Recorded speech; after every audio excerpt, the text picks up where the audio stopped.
Tanya sedikit, Romo Muji tentang religiusitas dan pamerannya Romo Muji hari ini di Balai Budaya. Hubungan religiusitas dengan seni lukis dan kebudayaan secara lebih luas. Ya, sebenarnya setiap orang punya religiusitas, Ya. yang berarti keimanan. Ya. Nah, ketika dalam bentuk luar, itu menjadi agama dan seterusnya, itu bentuk luar.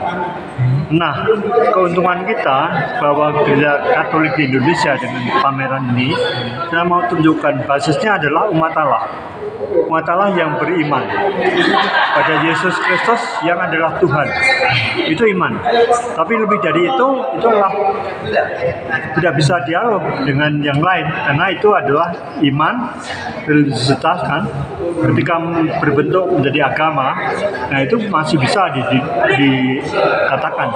Lalu pameran di sini sebenarnya saya mau mengatakan, marilah kita bersyukur pada Tuhan, karena semua bakat yang diberikan termasuk sketsa ini adalah pemberian Tuhan. Mari kita syukuri. Nah, yang di sana itu adalah Ekaristi, 5 roti dan 2 ikan itu adalah isi dari syukur kita kalau kita misa kudus. Dan itu masuk dalam religiusitas kita yang tiap hari Minggu itu. Maka diharapkan Minggu kerohanian itu dibawa pada Senin sampai Sabtu.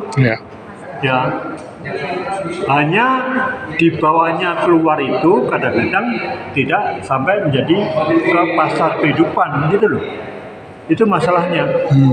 Tapi orang mundur dalam devosi, dalam altar saja. Jadi altarnya tidak dibawa ke pasar kehidupan.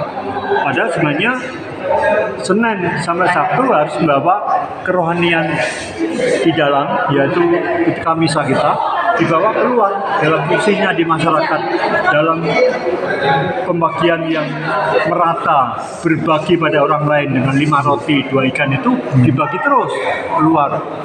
Dan itu dikatakan pada surat 1 Yohanes, iman yang tanpa perbuatan itu adalah kosong.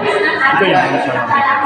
Itu yang pertama. Yang kedua, dalam saya tiap tahun kalau bisa pameran ya. Dan dalam pameran itu saya mengajak orang untuk jeda. Jeda itu berhenti sebentar, merenungi hidup. Wong sapi saja itu mengunyah setelah merumput, ya kan? Supaya jadi miliknya.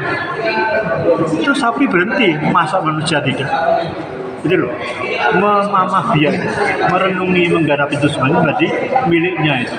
Maka jeda-jeda kita itu supaya sampai ke kedalaman hati kita, dan itulah tempat religiusitas sebelum dia diekspresikan keluar gitu loh. Ya. Dan itulah yang setiap kali jeda itu harus dibuat keluar ke akar kehidupan, menjadi tokoh 100% Katolik dan 100% Indonesia. Ya. Kalau secara khusus dengan pilihan Balai Budaya ini apa?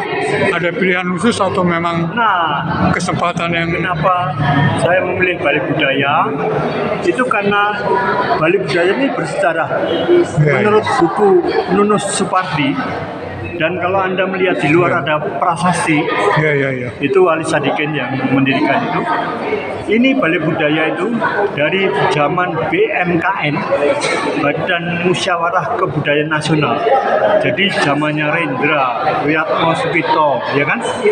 Lalu Arifin Seno, segala macam. Dulu kalau pentas itu di sini. Sebelum ada tim, sebelum yang lain ada. Nah, itu yang harus diingat ketika kita ada di sini di Balai Budaya ini. Ya. Jadi secara khusus pameran ini mewakili sikap budaya. Saya kalau saya berposisi setiap kali saya pameran di Balai Budaya, baik ya, juga pernah di pameran di Galeri Cemara. Tapi nilai sejarahnya yang mau diangkat dan sekarang makin baik kan? Kenapa?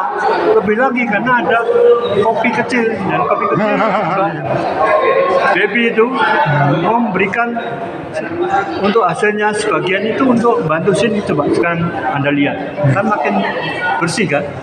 Ya, setelah saya pameran berapa kali kan juga makin bersih. dibersihkan. Dulu kan kumuh itu. Ya, ya, ya. Nah, mari kita merawat kultur seni dari sejarahnya. Dan kebanyakan kita kan sejarah, historis, dan itu harus dikenalkan. Ya, itulah. Ya.